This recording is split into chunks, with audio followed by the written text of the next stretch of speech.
Bom dia. Primeiro queria agradecer o convite, né? Para mim, para a gente, sempre um prazer poder falar um pouco da biomedicina, né? Eu que, como já foi dito, eu já estou aí na lida há 42 anos, né? Desde 1983 eu me formei. E ao longo dessa trajetória, muitos desafios, né? Porque a gente sabe que não é fácil. Eu já sentei aí desse lado, trabalhava, estudava, né? Tinha que pagar as contas, financiamento educativo para poder pagar, né? Então, por tudo isso eu já passei. E depois de formado, como a professora Yara comentou, a gente não pode parar de estudar, né? Então, fui fazer o meu mestrado, fiz o doutorado pela Faculdade de Medicina da USP, trabalhei em ciência, né? Laboratório, que é a nossa razão de viver da biomedicina, né? A gente tem uma lei específica que cria o profissional biomédico para atuação no laboratório. E para quem não conhece muito a história, desde 1966, né, quando o professor Léo Prado, lá da Escola Paulista, começou esse movimento para a criação do curso, ele sentia a necessidade de ter profissionais docentes para a área básica de odonto e medicina. Então, essa foi a finalidade da biomedicina. Mas a gente nunca teve...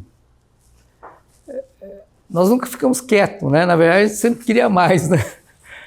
E aí, então, surgiu aí, como muitos dos profissionais na época que estavam fazendo faculdade, trabalhavam em laboratório, nós começamos a batalhar isso, né? A reivindicar a nossa atuação dentro de um laboratório de análises clínicas para poder assinar laudo. Isso foi uma briga muito grande. Eu me lembro lá, quando eu era estudante lá, né, que a gente tinha que fazer vaquinha na rua para poder mandar dinheiro para o pessoal que estava em Brasília batalhando lá junto ao Congresso Nacional para que fosse criada a Lei 6684 de 79, que foi criada ao curso. E de lá para cá foram muitos movimentos, né? Eu acho que a biomedicina cresceu muito no pós-pandemia. Ela praticamente dobrou. Por quê? Porque nós tivemos aí uma pesquisadora, como que é o nome dela? Eu não me lembro nem.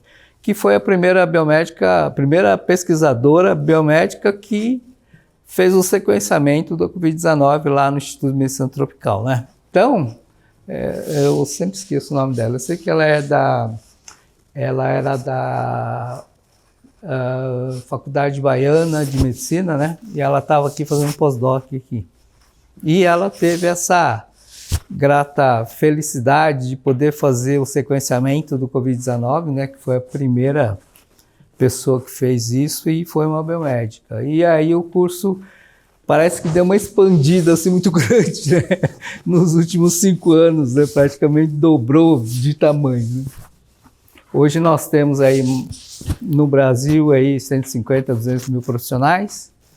Em São Paulo deve estar chegando a quase 100 mil, né? Porque São Paulo representa praticamente 40% de toda a categoria profissional, né?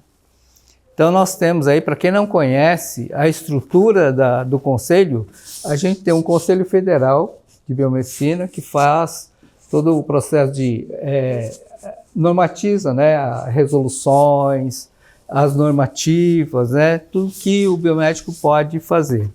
E os regionais, ele fica muito responsável pela fiscalização e orientação. Então, hoje nós temos 7 regionais. A primeira, que é de São Paulo, né? São Paulo, Hoje, a partir da semana passada para cá, né, foi dia 8, foi criado o Regional 7, que é Rio de Janeiro e Espírito Santo. Mas antes era São Paulo, Rio, Espírito Santo, Mato Grosso do Sul. E a partir da semana passada, então, Rio de Janeiro e Espírito Santo foi criado uma 7ª regional, que é um colega nosso que está lá. Então, desde a criação dos regionais, que nós éramos em 4, era Regional 1, ó, como é fácil, 1, 2, 3, 4, ó, simples assim, né? Regional 1, que era São Paulo, na época, pegava toda a parte da região sul, A2, que é Nordeste, né? Ainda mantém a Nordeste, A3, que é Centro-Oeste, A4, que é Norte. Isso lá no princípio, né? Depois foi criado em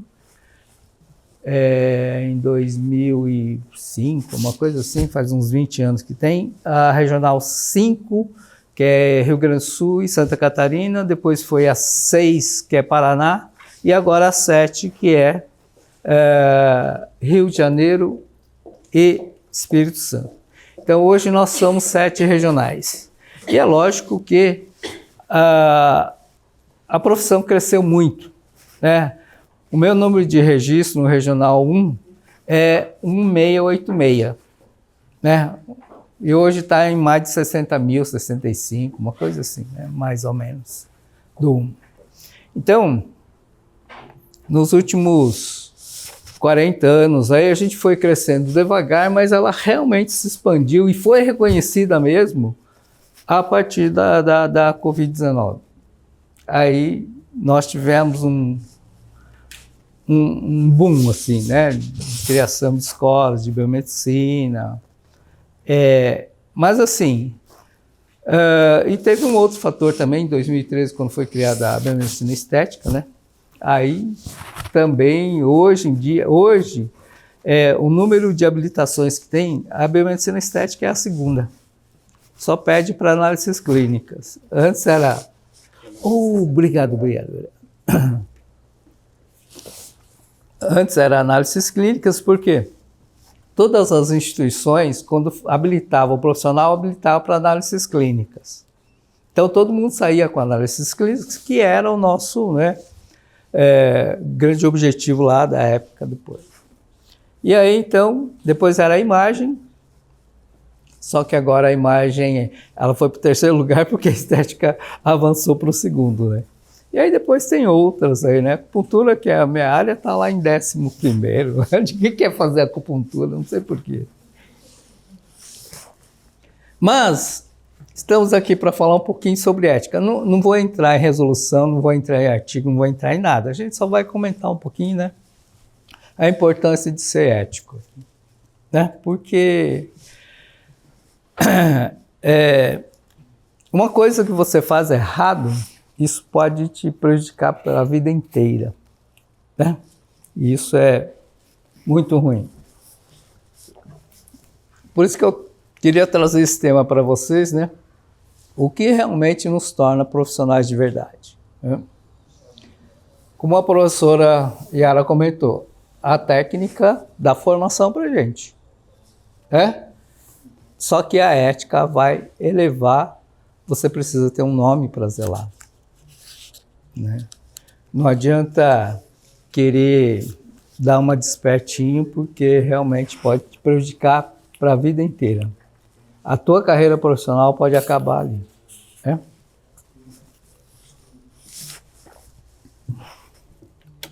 Opa! Tem alguém passando por mim? Ah, você que está passando, obrigado.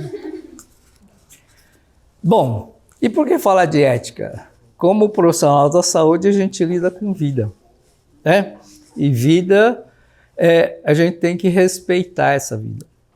É um ser humano que está na nossa frente, e muitas vezes não, né? Porque para quem eu que trabalhei durante muitos anos em laboratório, a gente pega um nome, pega a idade e o número do registro. Não sabe nem quem é essa pessoa, não conhece, né?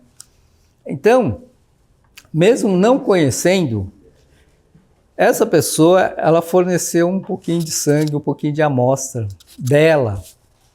Então a gente tem que valorizar essa amostra, né? Não desprezá-la, porque essa amostra pode salvar a vida dessa pessoa. Então a gente trabalha com vida e a gente tem que saber respeitar essa vida, né? E criar confiança é a nossa maior credencial. O respeito, né?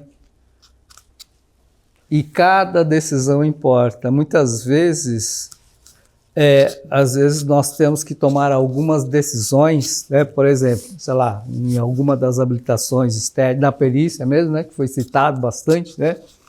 E que está crescendo. Embora a perícia ela não seja uma habilitação ainda, né, do biomédico, mas nós temos muitos biomédicos que são peritos. Ah, por quê? Porque tem N categorias profissionais que podem ser peritos, né? Mas ainda não é uma habilitação, tá? A ética é que vai ser o diferencial para o biomédico. Porque existem biomédicos e biomédicos, existem farmacêuticos e farmacêuticos, existem médicos e médicos. A gente não pode pensar pequeno e ser só um mais um. A gente tem que criar um diferencial, né? Para mim, o fato de ter feito doutorado, isso me abriu muitas portas. Sacrifício, sim, porque eu passei... Foram 10 anos, né, entre mestrado e doutorado, foram 10 anos enfiado dentro de um laboratório. Sem final de semana, carnaval, Natal, às vezes estava lá, Ano Novo, às vezes estava lá, porque pesquisa, você tem que estar de olho 24 horas, né? Porque senão todo o seu trabalho vai por água abaixo. Não é todo esforço seu. Às vezes a gente fazia um trabalho imenso e o resultado não era aquilo que a gente esperava, né? Então isso às vezes frustra, mas compensa quando você vai defender a sua tese de doutorado lá, enfrentando aqueles profissionais, né, que se vocês têm medo de prova, imagina estar numa banca de doutorado aqui na frente falando, né?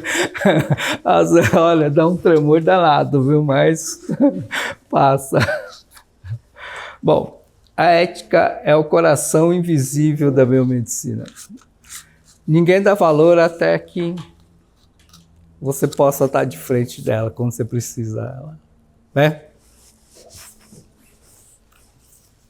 Bom, então a gente tem um código de ética na biomedicina. E se vocês tiverem curiosidade, quiserem até imprimir esse código, né? Entra lá, é a Resolução 330 de 2020, é a mais atual, tá? Entra lá, você pode entrar pelo site do Conselho, né? Ou do Federal ou do Regional. Se você entrar lá no Regional, é no crbm1.gov.br, tem lá legislação e tem resoluções. Nas resoluções, procura esse número aqui, ó, 330 de 2020. É o Código de Ética. É sempre importante que a gente tenha, sempre, né? É bom a gente começar a fazer a leitura e qualquer dúvida perguntar para os professores, né, que estão presentes aqui, né, sobre qualquer uma dos artigos, que às vezes é meio complicado mesmo, mas esse código de ética é que vai estabelecer as normas, condutas, os direitos, deveres dos biomédicos. Ele rege a profissão, né? Ele vai dar garantia da defesa da saúde pública, da integridade dos pacientes e a atuação responsável do profissional. Então, tudo que a gente pode fazer, todos os nossos direitos, os nossos deveres, eles estão aqui dentro do Código de Ética. Eu acho que seria interessante até, né, que vocês pudessem estar imprimindo uma cópia para vocês, para ir lendo, né? A gente não vai falar sobre cada um dos artigos aqui, porque realmente é um pouco cansativo, mas sábado à noite, domingo à noite, não tem nada que fazer, vai assistir Fantástico? Não, fica lendo o Código de Ética, né? É bom.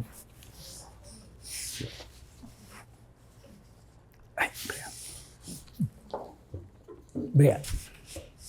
Bom, então, quais são os deveres fundamentais que a ética rege? Sempre atuar com respeito, sempre proteger informações. Isso aqui é básico, gente. Proteger informação. Informação ela é confidencial, o resultado é confidencial. Oi, obrigado.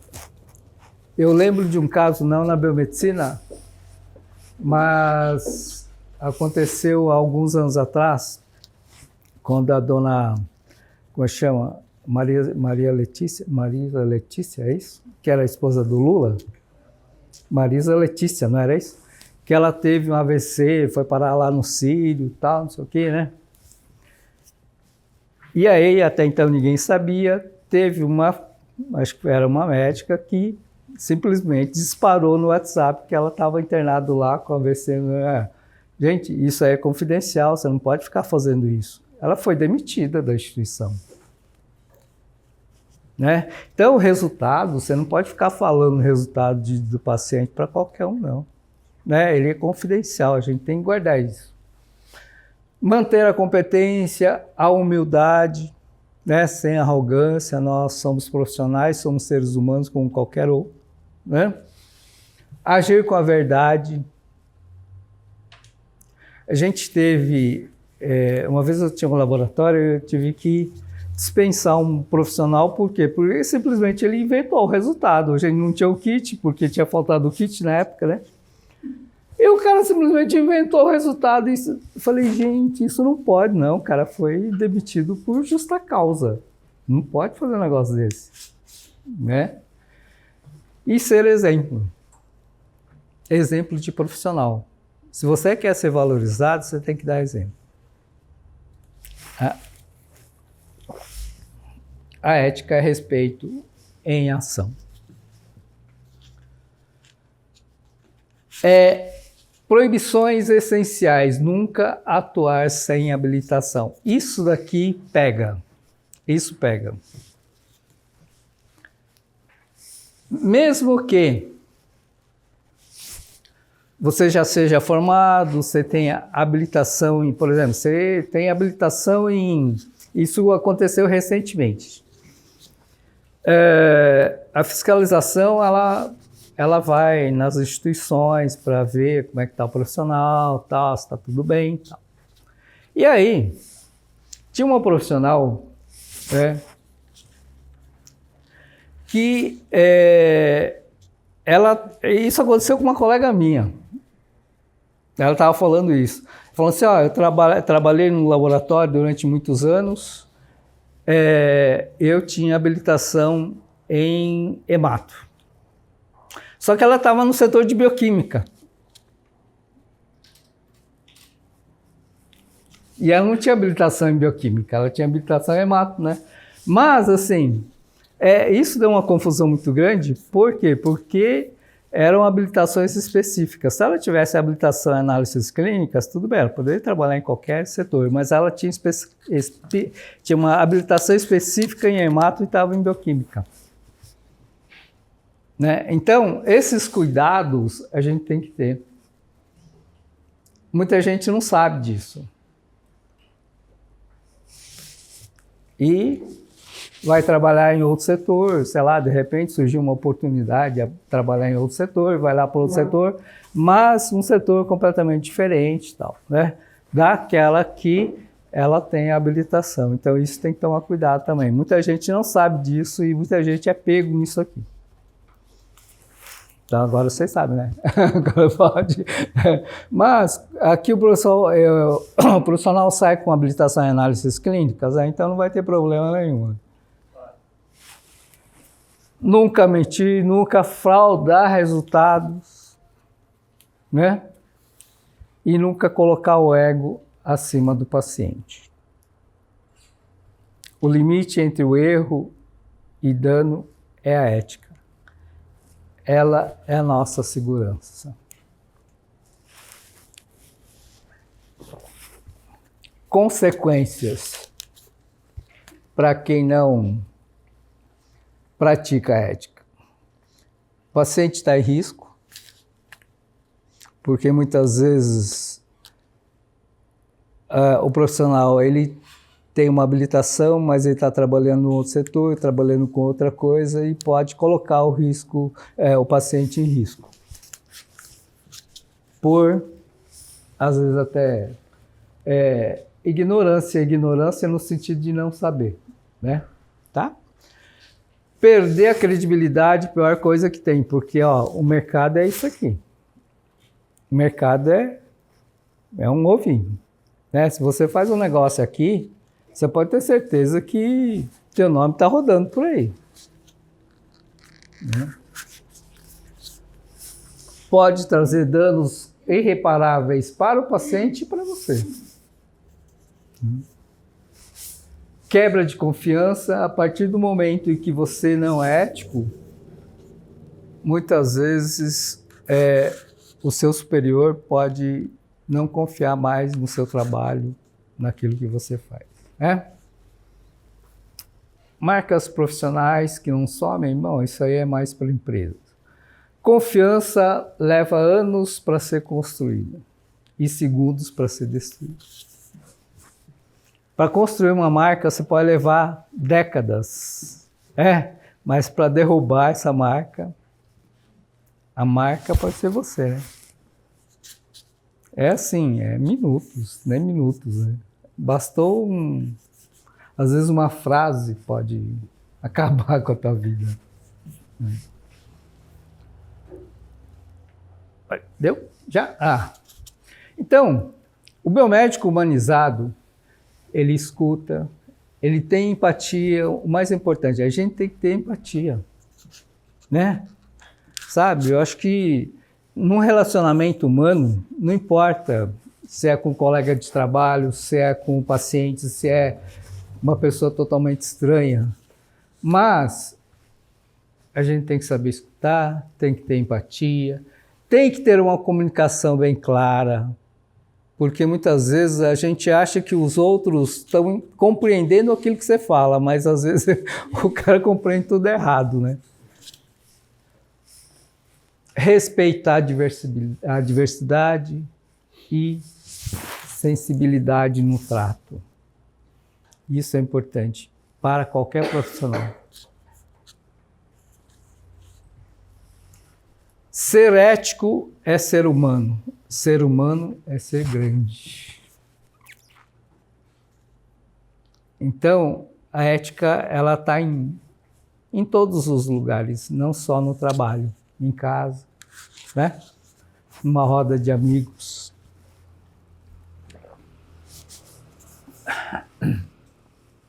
Bom, como viver a ética todos os dias? Primeiro, estudar, né? Se diferenciar, sempre. Até hoje eu não paro de estudar.